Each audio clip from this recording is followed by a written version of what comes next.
नमस्कार दोस्तों, आपका हार्दिक स्वागत व अभिनंदन है मेरे इस YouTube चैनल शिक्षा का दीपक में। दोस्तों, आज के स्पेशल वीडियो में मैं आपके लिए फिर से लेकर आया हूँ एक अहम वीडियो, एक स्पेशल वीडियो जो BA, BSc, BCom यानी BA, BSc, BCom जो यानी यहाँ पर तीनों सेशन यानी BA, BSc, BCom तीनों सेमेस्टर के लिए यानी तीनों क्लास के लिए, तीनों ग्रेजुएशन डिग्रियां जो होती हैं, तो तीनों कोर्सों के लिए ये तीनों में BA में, BSc में और BCom में, तीनों में ये पेपर आपका इम्पॉर्टेंट रोल एक अदा करता है, जिसके बगैर अभी यदि आप इसमें नॉट क्लियर रहेंगे यानी इस पेपर में आपको पास होना बहुत ज़रूरी होता है। तो इसलिए मैं आपके लिए लेकर आया हूँ ये इन्वायरमेंटल स्टडीज़ यानी पर्यावरण का एग्जामिनेशन पेपर है, ये पर्यावरण का आपका। तो ये दरअसल आप देख सकते हैं ये मेरा है, ये मेरा रोल नंबर है, BA पार्ट 2 में मैंने इसको क्लियर किया हुआ है, ये इन्वायरमेंटल स्टडीज़ का क्वेश्चन पेपर। तो इसलिए मैंने सोचा कि आप लोगों तक इस क्वेश्चन पेपर को ज़रूर पहुँचाऊँ। तो BA पार्ट 1, पार्ट 2, 3 यानी यहाँ पर देख सकते हैं आप आपके एडमिट कार्ड में ये लिखकर आ जाएगा, आप किसी भी सेशन में आप इसको दे सकते हैं।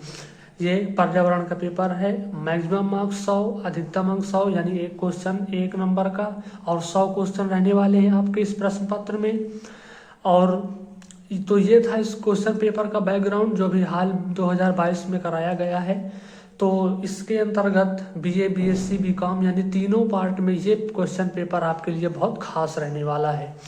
तो दोस्तों, चैनल पे आप नए हो तो चैनल को सब्सक्राइब करें, वीडियो को शेयर करें, लाइक करें और कमेंट करें कि पेपर पैटर्न व पेपर कैसा लगा आपको। और भी नेक्स्ट ये वीडियो में जो भी क्वेश्चन पेपर आपको चाहिए वो आप कमेंट के माध्यम से मुझे बता सकते हैं। तो देरी न करते हुए बहुत जल्दी ही स्पीड में हम क्वेश्चन देखेंगे। और इस क्वेश्चन पेपर के कुछ में टिक लगे हुए हैं, कुछ में नहीं लगे, तो आप उन टिकों पर नहीं जाएंगे, आप अपने से स्वयं से इसके आंसर्स पता करेंगे और पता करके आप एक नोट्स के रूप में देख सकते हैं, ताकि आने वाले एग्ज़ाम में आपके लिए वो हेल्पफुल साबित हो सके। तो चलिए दोस्तों, शुरू करते हैं क्वेश्चन पेपर। यहाँ पर आपको अपना रोल नंबर डालना रहेगा, शब्दों में भरना रहेगा और कॉलेज का नाम जैसे मैंने डाल दिया महात्मा गांधी महाविद्यालय, ये कोड है कॉलेज का। यहाँ पर आपके सिग्नेचर होंगे, यहाँ पर वो कक्ष निरीक्षक के हस्ताक्षर, यहाँ जिसकी ड्यूटी टीचर की लगी होगी वो यहाँ पर हस्ताक्षर करेगा। तो ये था इसका। अब क्वेश्चन देरी न करते हुए क्वेश्चन को भी हम देख लेते हैं जल्दी। जो बच्चा CBSE बोर्ड का हो वो इंग्लिश के माध्यम से भी समझ सकता है, मैंने दोनों हिंदी में भी है और इंग्लिश में भी है, आप समझ सकते हैं। तो हम जल्दी से इसको शुरू करते हैं। हाइड्रोफोनिक्स क्या है ये यहाँ पर पूछा गया था। न्यूनतम मानव जनसंख्या घनत्व तो पाया जाता है। शुष्क बर्फ है, भारत का राष्ट्रीय पक्षी है। ये क्वेश्चन है आपके इस तरह से कुछ GK, GS के, साइंस के और इन्वायरमेंटल स्टडीज़, ये सब क्वेश्चन आपसे यहाँ पर पूछे जा सकते हैं। विश्व जैव विविधता दिवस मनाया जाता है। विश्व वन्य जीव कोष का प्रतीक कौन सा जानवर है? रामसर संधि के संरक्षण से संबंधित है। और इधर देख लेते हैं, 100 क्वेश्चन है, जल्दी देखना होगा हमें। जैव विविधता तप्त स्थल में क्या पाया जाता है? विश्व में कुल कितने जैव विविधता तप्त स्थल हैं? राष्ट्रीय पर्यावरण अभियांत्रिकी अनुसंधान संस्थान नेरी स्थित है, ये बताना था। इसका मुख्यालय जो कहाँ है? विश्व आर्द्रभूमि दिवस मनाया जाता है, कब मनाया जाता है ये आपको बताना है। राष्ट्रीय जैव विविधता प्राधिकरण स्थित है। भारतीय प्राणी सर्वेक्षण ZSI का प्रतीक कौन सा जानवर है? हिमाचल प्रदेश ने लागू की है कौन सी योजना, ये बताना है। ओजोन परत की मोटाई मापी जाती है डाप्सन इकाई से। कोरोना महामारी के दौरान लॉकडाउन ने सकारात्मक प्रभाव दिखाया किस पर? निम्नलिखित में से कौन सी एक हरित गैस नहीं है?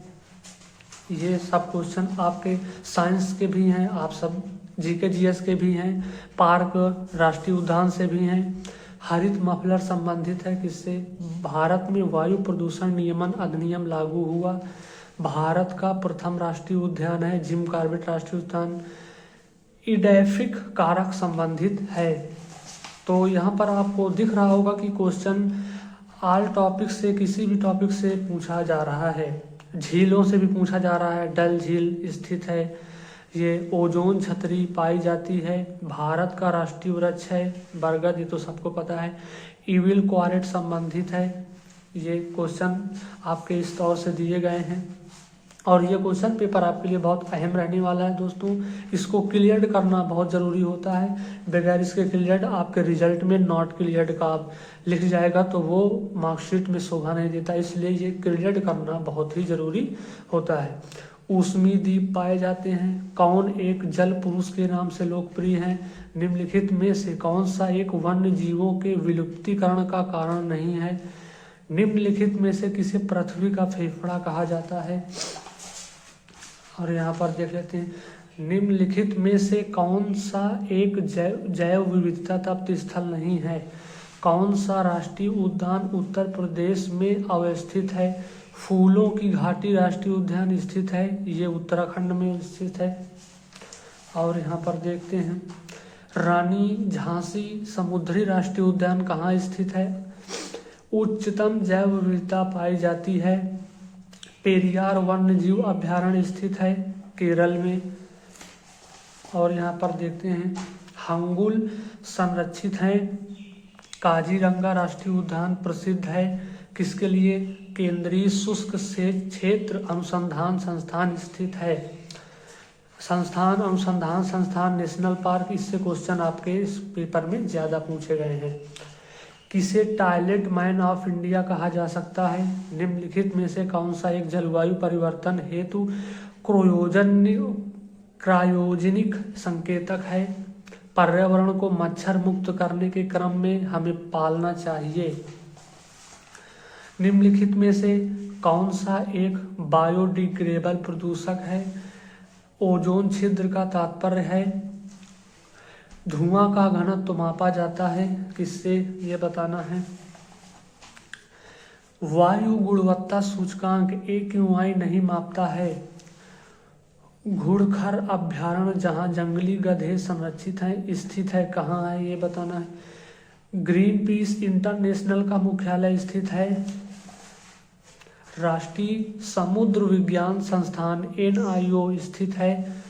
स्वास्थ्य स्तर सरोकार अच्छा है का तात्पर्य प्रतिदिन एक ही रंग, मतलब हरा है, पीला है, नीला है, ये बताना है। निम्नलिखित में से कौन सा एक स्थल वन्य जीवों के संरक्षण हेतु बहुस्थानीय एक्सक्यूटिव पद्धति है? 4 ऑप्शन आपको दिए रहेंगे, इनमें से आपको करेक्ट आंसर चूज करना होगा। वो OMR शीट में गोला काला करने के लिए आपके लिए आएगा। 50 क्वेश्चन हो चुके हैं, एक 51 है। बायोडीजल तैयार किया जाता है किससे? गैसोहोल एक मिश्रण है किसका? कार्बन ऋणात्मक देश है। यदि किसी जल स्रोत की BOD अधिक है तब क्या होता है? ये बताना है। पर्यावरण को बचाने के क्रम में प्रत्येक व्यक्ति को पौधे रोपित करना चाहिए, पौधों की देखभाल, ये सब ऑप्शन मैं नहीं पढ़ रहा हूँ क्योंकि पेपर लंबा है। ऑप्शन के हिसाब से आप स्पष्ट रूप से आप अपना आंसर करेक्ट कर लेंगे। वर्धित मानव जनित गतिविधियाँ क्या होती हैं? केंद्रीय प्रदूषण नियंत्रक बोर्ड द्वारा जारी कितनी AQI श्रेणियाँ बनाई गई हैं? ये है। और देख लेते हैं, IUCN लाल सूची के अनुसार प्रजातियों की कितनी श्रेणियाँ हैं? बायोकेनोसिस है, क्या है ये बताना है। घट रहा ऊर्जा का स्रोत है वायु, जीवाश्म ईंधन, सौर ऊर्जा या जल। धुंध क्या है? धुंध क्या है? ये 4 ऑप्शन आपके लिए स्पष्ट हैं, देख सकते हैं। इनमें से आपको आंसर देना होगा। खाद्य तेलों के उत्पादन में वृद्धि संबंधित है किससे? किस क्रांति से? पृथ्वी पर लगभग 71% है। नाइट्रोजन, ऑक्सीजन, हाइड्रोजन, जल क्या है ये बताना है। 64 नंबर 64, पारिस्थितिकी आतंकवादी है। जैव विविधता को कोई खतरा नहीं है किससे? ई-वेस्ट का शब्द विस्तार है। कार्बन डाइऑक्साइड एक हरित गृह गैस है क्योंकि यह प्रकाश को शोषित करती है, पानी को अवशोषित करती है, ऊष्मा को शोषित करती है, गैस को अवशोषित करती, किसको अवशोषित करती ये बताना है। शांत घाटी राष्ट्रीय उद्यान स्थित है। यहाँ पर आप देख रहे होंगे राष्ट्रीय उद्यान राष्ट्रीय पार्क से क्वेश्चन आपके ज़्यादा बने हैं इस क्वेश्चन में। प्रदूषण रहित ऊर्जा का स्रोत है केवला देवी राष्ट्रीय उद्यान जो पक्षियों के लिए प्रसिद्ध है, स्थित है। ठंडा रेगिस्तान पाया जाता है कहाँ ये बताना है। ISO 14000 संबंधित है किससे, गुणवत्ता प्रबंधन से, रोग प्रबंधन से, पर्यावरण आपदा से, किससे। सारस क्रेन है नहीं उड़ने वाला पक्षी, विलुप्त उत्तर प्रदेश का राज्य पक्षी, ये सही है, उत्तर प्रदेश का राज्य पक्षी है। वानिकी शोध संस्थान स्थित है कौन सी फसल मृदा में वायुमंडलीय नाइट्रोजन को बढ़ाती है।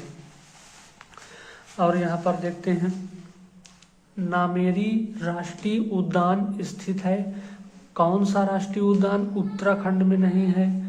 समसपुर पक्षी विहार कहाँ स्थित है, 5 जून मनाया जाता है, कौन सा दिवस ये बताना था।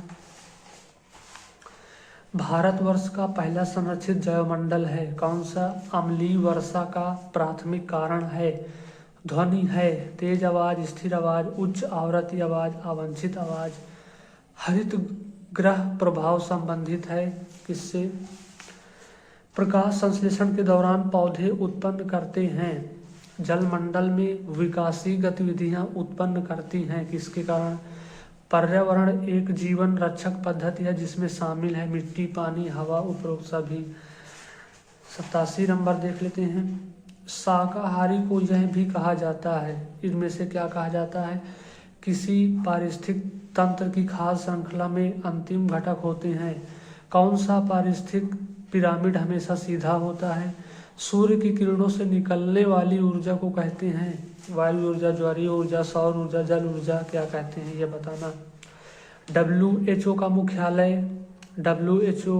का मुख्यालय कहाँ है, जिनेवा में। IPA का तात्पर्य किससे, फुल फॉर्म, यानी यहाँ आपसे पूछ रहा है। मानव निर्मित परितंत्र है, समुद्र, झील, खेत, नदी। ऑप्शन के अनुसार आपको चुनना है। भारत का मैत्री अनुसंधान केंद्र स्थित है कहाँ, गोवा में, नई दिल्ली, चेन्नई, अंटार्कटिका में। विश्व का सबसे अधिक समस्याग्रस्त जलीय खरपतवार है, सरलतम जलीय पारितंत्र है। ऑटोमोबाइल निकास में सबसे खतरनाक प्रदूषक धातु होती है। 98 जल प्रदूषण का सामान्य संकेतक जीवधारी है, ये बताना है। कीटनाशक सामान्यतः काम करते हैं तंत्रिका तंत्र पर, मांसपेशी तंत्र पर, पाचन तंत्र पर, परिसंचरण तंत्र पर। प्रकाश रासायनिक धुंध संबंधित है मृदा प्रदूषण, जल प्रदूषण से, वायु प्रदूषण से, ध्वनि प्रदूषण से। तो यहाँ से पेपर आपका एंड होता है। 100 क्वेश्चन यहाँ पर आप देख सकते हैं स्पष्ट रूप से। 100 क्वेश्चन आपके इस पेपर के अंतर्गत पूछे गए थे। ये बाकी निर्देश दिए गए हैं आपको यहाँ पर निर्देश। OMR शीट में ये बेस्ट तरीका है आपका चूज करने का। इस क्वेश्चन के माध्यम से BA, BSc, BCom जो भी आप ग्रेजुएशन डिग्री कर रहे हैं, ये पेपर आपके लिए मोस्ट हेल्पफुल रहने वाला है। और यहाँ पर आपको क्लियर करना रहता है इस पेपर को। इसके बिना क्लियर करे आपको मतलब आपके मार्कशीट में स्टार लग जाएगा इसके सामने। मेरा अभी रिजल्ट आया हुआ है, इस रोल नंबर से आप देख सकते हैं मेरा रिजल्ट भी। तो मेरा रिजल्ट में ये इन्वायरमेंट का आपको क्वेश्चन मार्क भी दिखेंगे। तो मेरे इसमें क्लियर हो गया है, मेरा ये क्वेश्चन पेपर निकल गया है। तो अब हमें इसका दोबारा नहीं देना पड़ेगा। जिस बार आपके एडमिट कार्ड में ये आ जाएगा कि आपको क्वेश्चन इन्वायरमेंट का देना है, तो उसमें आपको देना पड़ेगा और क्लियर होना भी बहुत ज़रूरी है। तो ये था इन्वायरमेंट का BA, BSc, BCom के लिए एक अहम क्वेश्चन पेपर जो मैंने अपने वीडियो के माध्यम से, अपने चैनल के माध्यम से आप तक पहुंचाने का प्रयास किया है। तो आई होप दोस्तों, मैं आशा करता हूं कि आपको वीडियो अच्छे से समझ आया होगा और पसंद आया होगा इसका पेपर पैटर्न। तो दोस्तों, आपको कोई भी क्वेश्चन पेपर की ज़रूरत हो तो आप कमेंट के माध्यम से हमें ज़रूर बताएं। चैनल को सब्सक्राइब करें, वीडियो को लाइक करें, ज़्यादा से ज़्यादा शेयर करें। धन्यवाद।